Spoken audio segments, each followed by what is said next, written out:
우리 역사와 함께한 대한적십자사입니다. 네, 신일고등학교 역사 선생님이시죠. 김준우 선생님께서 대한적십자사의 역사를 알려주시겠습니다. 네, 여러분 적십자사 하면 뭐가 떠오르시나요? 저는 헌혈하고 봉사 떠오릅니다. 네네. 네, 맞습니다. 이 봉사단체의 대표적인 기관이 바로 적십자사죠. 네. 그런데 이 적십자사가 이런 봉사가 다가 아닙니다. 아, 그래요? 네, 적십자사는 우리 근현대사 역사의 중심에서 늘 함께 있었던 단체라는 거 알고 계셨나요? 네, 무슨 이야기인지 궁금하시죠? 네. 지금부터 그 역사 속 이야기로 함께 들어가 보도록 하겠습니다. 때는 지금으로부터 약 120년 전 우리나라는 어떤 상황이었을까요? 1900년 뭐 이쯤인 거죠? 네, 맞아요. 조선 시대잖아요. 조선 말기. 네, 조선이죠. 예, 보통 구한말 혹은 개화기 요때라고 얘기를 하는데요. 네. 그 당시에 우리나라는 주변에서 청나라, 일본, 러시아를 비롯해서 영국까지 이런 강대국들 사이에서 굉장히 흔들리던 시기였습니다. 그야말로 바람 앞에 등불과 같은 상황이었죠. 이런 혼란한 시대를 이끌던 왕, 바로 조선 26대의 임금이었던 고종이었습니다. 네.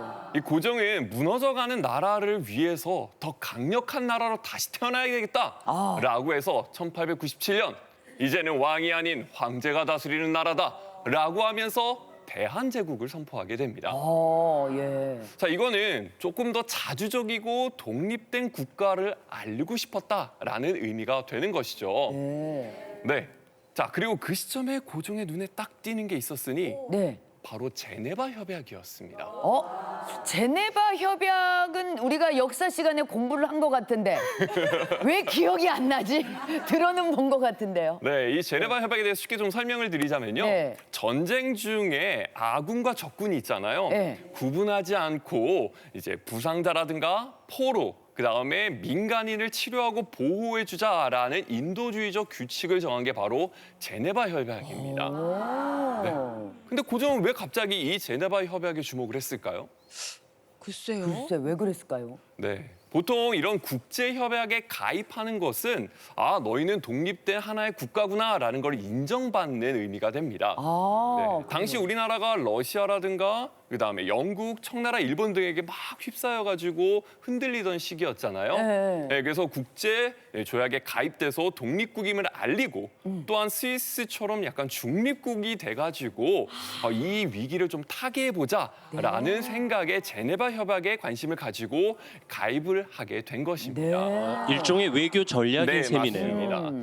근데 제네바 협약 가입하고 끝은 아니죠. 네. 이런 활동을 하기 위한 기구를 만들어야 되는데 그 기구가 바로 적십자사입니다.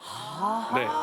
그래서 고종은 1905년 10월 27일 대한적십자사 규칙을 정해서 적십자사를 만들겠다라고 공식적으로 알리게 됩니다. 우리는 자주 독립국가이자 인도주의 정신을 실천하는 문명국입니다. 라는 것을 전 세계에 알리고자 했던 거죠. 아유, 우리 선생님이 연기도 좀 그러니까요. 되시는구나. 잘하신다. 고종 성대모사는 처음 들어봅니다. 그러니까 고종이 지금의 그 적십자사를 만드신 거네요. 네, 맞습니다. 오. 네, 단순한 구호단체의 의미를 넘어서 그 안에 자주 독립국가를 간절하게 염원했던 그 의지가 담겨 있는 것이죠. 이야. 근데 안타깝게도 그해 1905년 을사늑약이 체결이 됩니다. 같은 애구나. 을사늑약은 우리나라의 외교권을 일본이 가져간 것이거든요. 그쵸. 그래서 더 이상 대한제국은 국제사회에서 말할 자격이 없다. 이렇게 이제 되어버린 것입니다. 네, 그러면서 1909년에 결국 대한적십자사는 일본에 의해 가지고 문을 닫을 수밖에 없었고요. 그로부터 1년 뒤인 1910년 우리나라의 주권을 일본에게 빼앗기기까지 하게 됩니다. 네. 너무 안타까운 사실이긴 해요. 예. 네. 주권을 빼앗기긴 했지만 그래도 대한적십자사의 시작이 무너져가는 우리나라를 지키기 위한 고종의 노력이었다는 사실 놀랍지 않나요? 네. 그렇습니다. 네. 예, 진짜 이렇게 노력을 했는데 좀 일본 침략으로 물거품이 됐다는 사실이 참 안타깝기도 해요. 네. 예.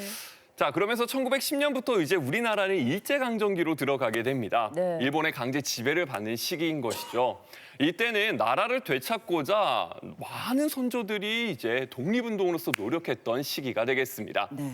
이 당시 독립운동의 핵심적 기구는 어디일까요?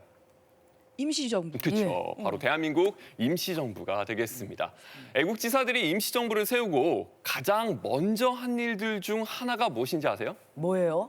제일 먼저 독립군. 바로 적십자사를 만드는 것이었습니다. 그래요? 처음 듣네요. 그렇죠. 네. 네. 네.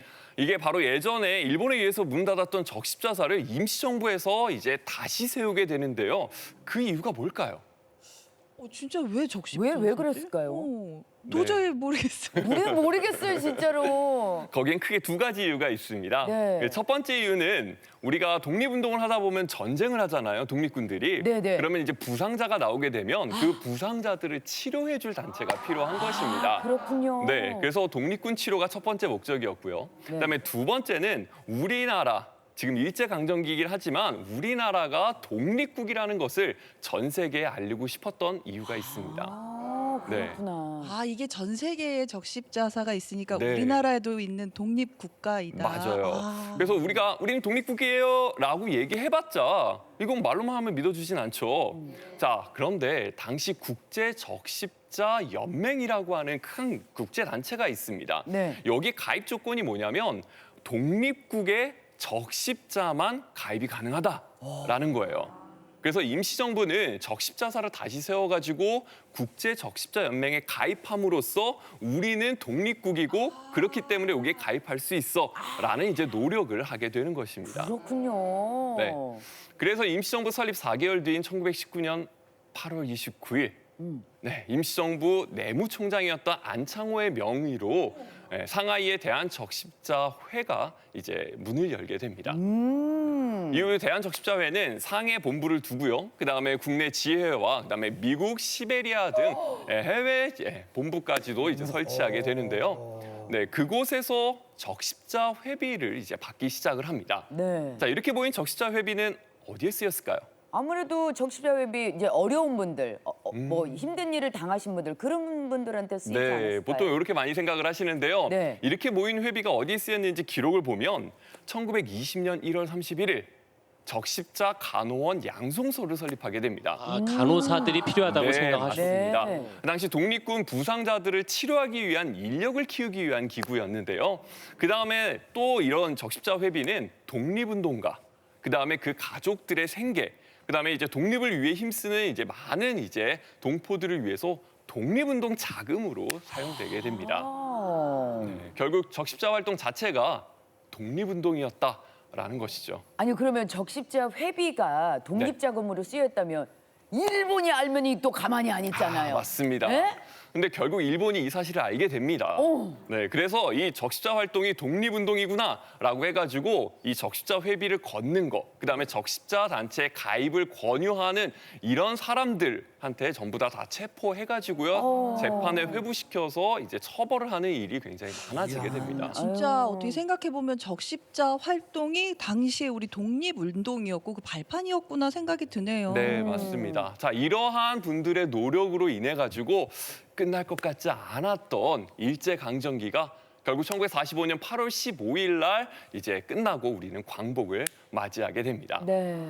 자, 광복 이후에 우리나라는 정부를 수립하기 위해서 여러 가지 준비들을 하게 되는데요. 그 중에서도 중요한 것 중 하나가 바로 적십자사를 다시 세우는 일이 있게 됩니다.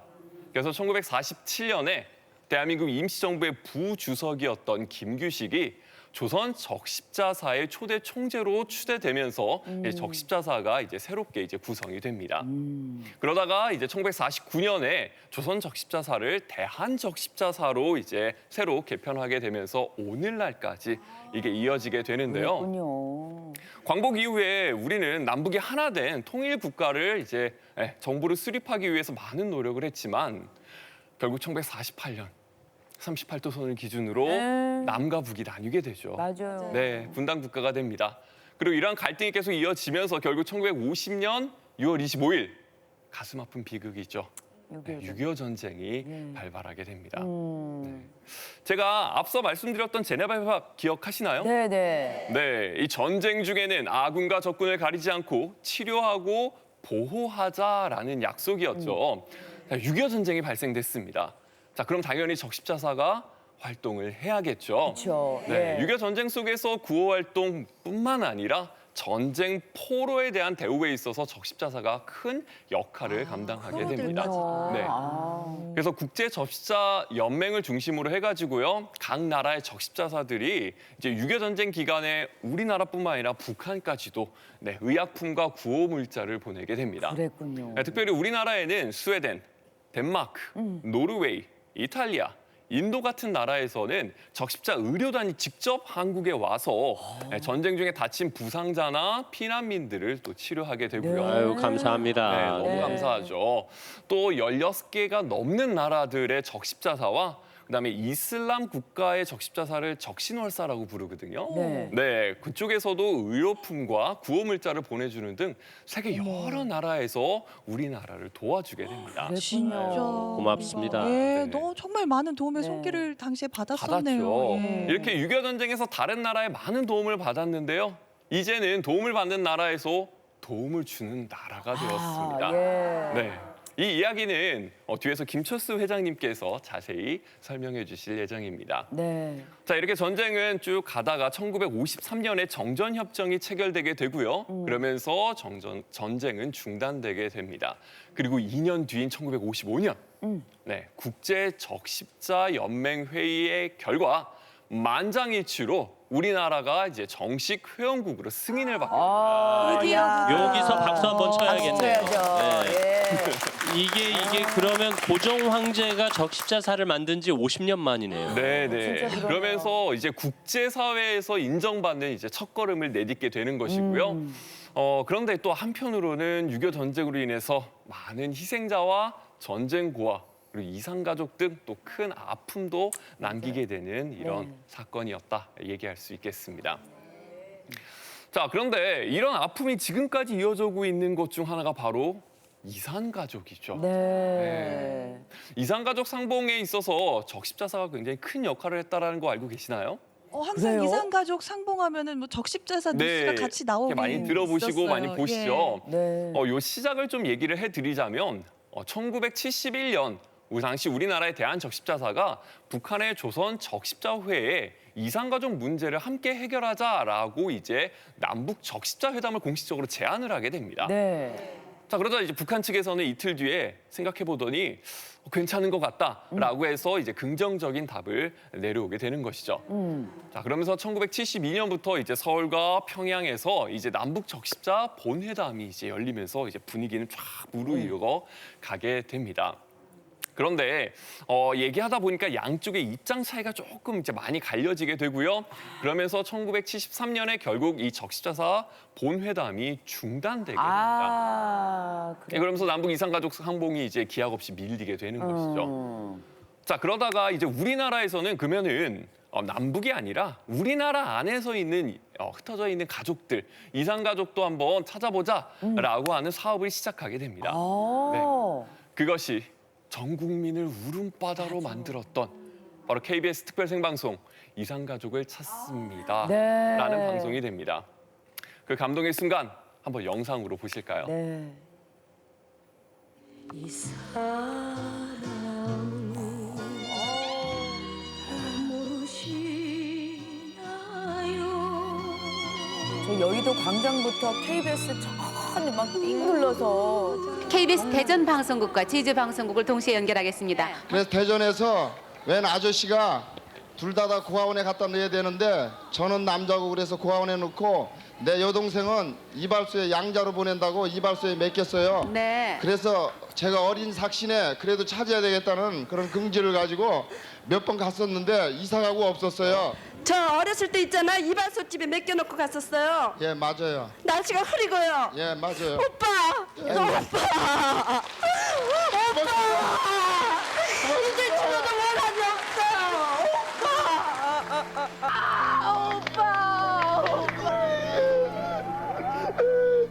이 기쁜 소식을 누구한테 전화해 주냐? 부모가 있어야 전하지. 네. 이 방송 기억나실 겁니다. 네. 네. 아니 정말로 저 때 진짜 전 국민이 저기 다 봤어요, 다. 맞아요. 그 좋아하던 프로그램 다 제치고 네. 이산가족 저거 보면서 정말 우리는 만약에 헤어지면 뭐 저물은 맞아요. 찾자 막 이러면서까지 우리가 막 너무너무 저분들만 만나는 거 보고 박수 치고 아우 안 보신 분들 없을 거야. 네, 보고 또 봐도 감동이네요. 네. 네. 원래는 1시간 편성의 당일 생방송이었는데요. 반응이 너무 폭발적이었습니다. 맞아요. 네, 1938년 6월 30일 첫 방송 이후에 단 2주 만에 무려 이상가족을 찾아달라는 신청서가 10만 건이 넘는 이제 접수가 됐고요. 실제로 그중에서 약 1만 건이 넘는 이상가족 상봉이 실제로 이루어지게 됩니다. 네, 이 과정 속에서 이제 대한적십자사도 KBS랑 함께 이제 협업을 이제 같이 진행을 했었었죠. 그로부터 1년 뒤 우리나라가 또 한 번 큰 시련이 닥치게 됩니다. 전례 없던 이제 폭우가 이제 발생이 되게 되는데요. 5일 동안 지속되는 집중호우로 인해 가지고 서울, 경기, 충청 지역에 수해가 발생이 됩니다. 네, 그래서 당시 서울, 경기 지역에서만 9만 명이 넘는 이재민이 발생하게 되는 아주 심각한 상황이 발생이 되게 되는 거죠. 근데 이때 놀랍게도 북한 적십자회가 우리가 구호 문자를 보내줄게라고 하면서 먼저 우리한테 연락을 하게 됩니다. 네, 당시 우리나라는 사실 우리끼리 이렇게 다수의 복구 작업을 국민들이 단합으로 해서 빠르게 마무리되는 단계였는데요. 얼어붙었던 남북 관계를 풀어보고자 북한의 제의를 이제 수락하게 됩니다. 네, 이것을 계기로 남북 적십자회담이 다시 시작이 됐고요. 1985년. 남북 이산가족 고향 방문 및 예술 공연단이 개최가 되면서 역사적인 남북 이산가족 첫 상봉이 이루어지게 됩니다. 네. 아유, 대한민국 근현대사에서 적십자사가 아주 중요한 역할을 그러니까요. 예. 예. 네, 자, 맞습니다. 네, 그래서 저희 이제 예. 질문이 들어와 있죠. 질문이 들어왔어요. 오늘 강연을 듣고 몰랐던 사실을 많이 알게 됐습니다. 특히 적십자 회비가 독립운동 자금으로 쓰인 줄을 전혀 몰랐습니다. 혹시 우리가 또 모르고 있던 적십자와 관련된 이야기 더 있을까요? 이렇게 물어보셨거든요. 아, 네, 물론 있죠. 우리 5월 15일 하면 무슨 날인지 아시나요? 스승의 날이요. 날. 네, 맞습니다. 이 스승의 날도 적십자사와 관련이 있습니다. 그래요? 네, 이 적십자와 관련된 학생 단체가 ICY라고 있는데요. 꽤 있죠. 네, 이 ICY 학생들이 이제 좀 아프신 선생님들이라든가 퇴직하신 선생님들을 찾아뵙는 것을 계기로 해가지고 스승의 날을 한번 제정해 보자라고 해서 이제 시작이 된 겁니다. 아우, 기특해. 그러면서 우리의 가장 큰 스승이신 세종대왕의 탄신을 요걸 이제 기념해서 5월 15일을 이제 스승의 날로 제정되는데 적십자사가 큰 역할을 담당하게 됩니다. 네. 아유, 친절한 설명 감사합니다. 제가 학교 다닐 때 우리 국사 선생님이 이 선생님이었으면 제가 국사를 잘했을 제가 텐데. 국사 선생님이 됐을 것 같아요. 저는. 그러니까요. 오늘 친절한 설명 잘 들었습니다. 감사합니다. 네, 고맙습니다. 선생님. 네.